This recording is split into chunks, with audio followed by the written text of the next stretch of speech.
Changing the language on the Bank of America app is a straightforward process.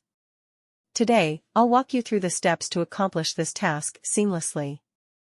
To begin, open your web browser and navigate to bankofamerica.com. Once you're on the Bank of America website, locate the language section. If your preferred language is currently set to Spanish, for instance, you can easily switch to English by clicking on the corresponding option. Similarly, if you wish to revert to your previous language, just click on the language option again. Now, let's delve into customizing your browser settings for a more personalized experience. Click on the three dots situated in the top right corner of your browser window.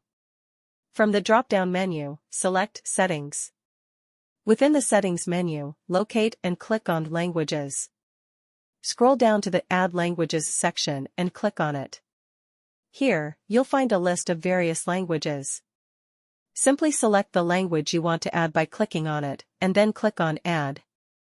The language you've selected will now appear in the list of languages. To translate the page, utilize the translator tool. You can input text in any language, and upon clicking Translate, the page will be rendered in the language you specified.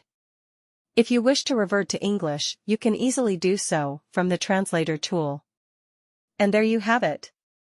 You've successfully changed the language on the Bank of America website and explored the translation feature, enhancing your browsing experience.